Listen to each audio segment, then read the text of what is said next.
right, so in this episode, I want to talk about how to improve your CTR. And first, let's talk about what that actually is. So it's a way for you to be able to measure your engagement, how the messaging that I'm putting out towards this audience, is it actually resonating? Are people clicking on it? And this is a way to, if you are speaking to your audience clearly, your CTR is going to be higher because there are going to be more people are going to be inclined to click to consume whatever it is that you're promoting.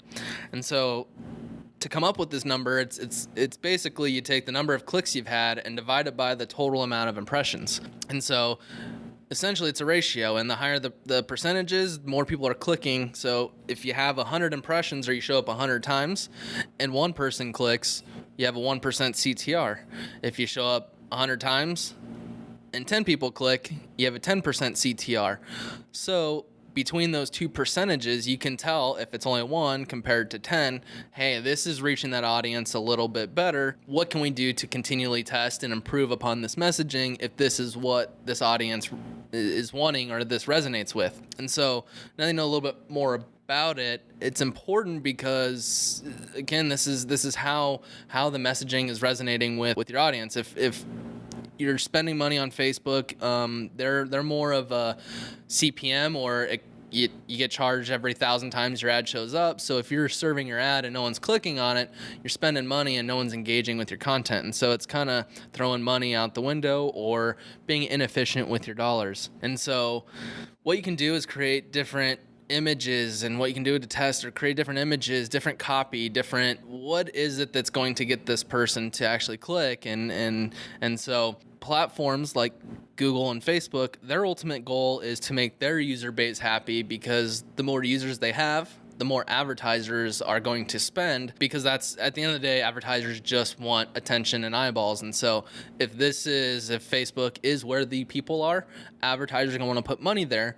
But if Facebook is delivering not so great content and people are leaving, the user base is going to go down, which essentially advertisers will leave, meaning they're losing revenue. And so Google and Facebook, they actually help you out and give you a little discount on these clicks, or if you are delivering something that people are loving and people are engaging with and the user base likes it, they'll actually make those CPMs or cost per click a little bit cheaper and give you a discount, which will greatly impact your bottom line and the cost per sale or cost per lead, whatever it is, because they know that if they're serving good content to these users, people will just stay. And so it's a great way to, one, get a feel for what your audience is engaging with from a copy and creative standpoint, but two, from a financial standpoint, it's always better to get cheaper cost per clicks or to show your brand at a cheaper rate. And so kind of want to go over different ways on ways that you can improve your CTR. And as I mentioned quite a few times, it's all about the messaging. And so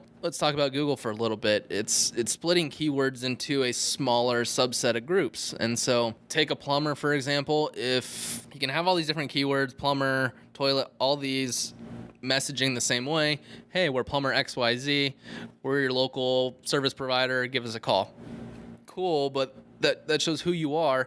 But if someone's looking for sink repair, why not, hey, have an issue with your sink?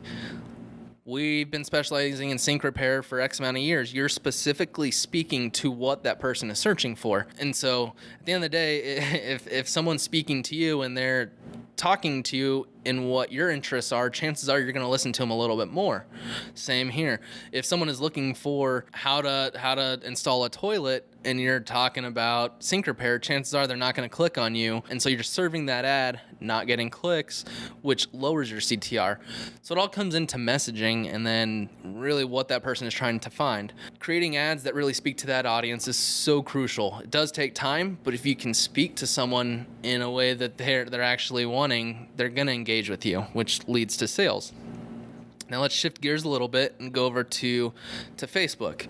Let's say you're a car mechanic, you're an auto repair place. One way that Facebook has, you can actually target based off of household incomes. It's actually going away, but this is for example's sake. An auto repair shop is going to be targeting people that own a car. you're probably going to take it in if you own a car. If you don't, chances are you're not going to need an auto repair shop. Now let's take it a step further. What if you were to message people that their average household income was $60,000 or more, as opposed to $60,000 and less? The people that are making $60,000 and less are probably going to be a bit more price conscious. So you can message these people with promos, discounts, something of that nature that speaks to them. If you know that they don't make more money than this other group, or they're going to need a discount because auto repairs are out of the ordinary, they might not be able to afford it right then and there, you are delivering content that speaks to what they are. You're in their situation. You're being empathetic of what their life situation is.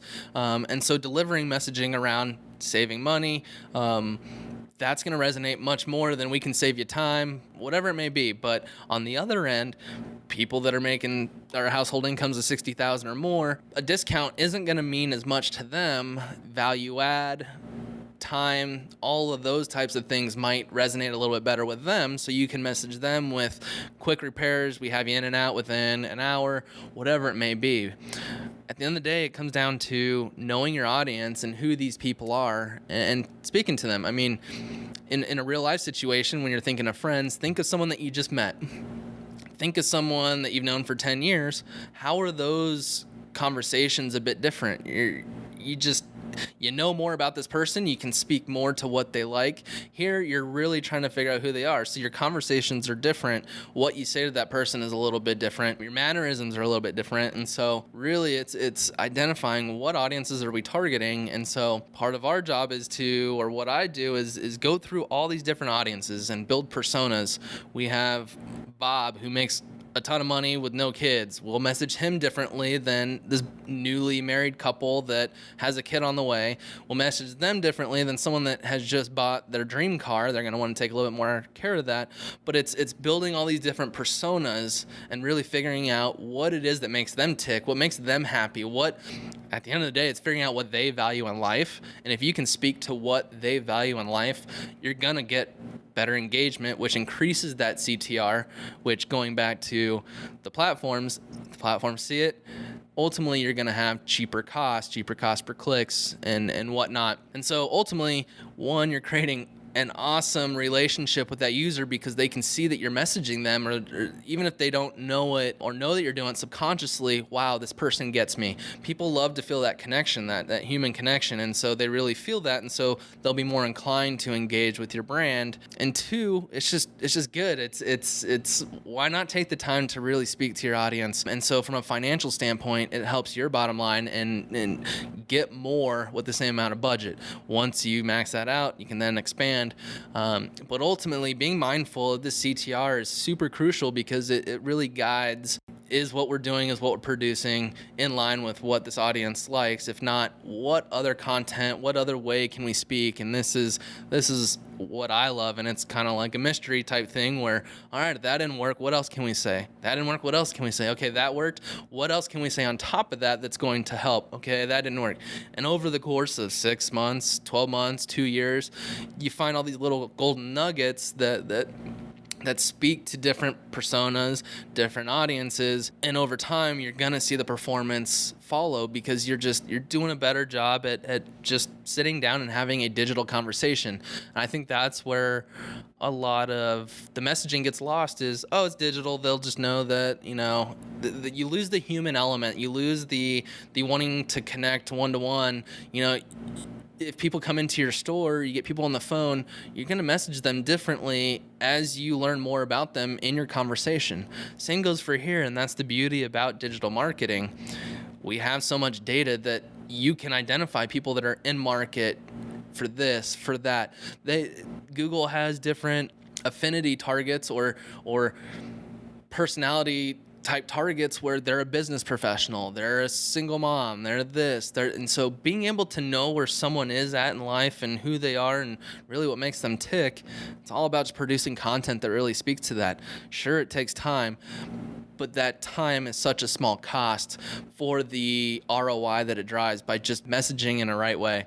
And so what I would say is really my piece of advice would be to take a step back and look at go to your audience insights. What are the audiences that are engaging and actually clicking on your ads, and what are you saying to them? On the other end, what are you showing ads to a lot of people that they're not engaging? What can you do to maybe message a little bit differently? Get clever, get thoughtful. Huge piece of advice would be take the extra little time to message a little bit better. It goes such a long way.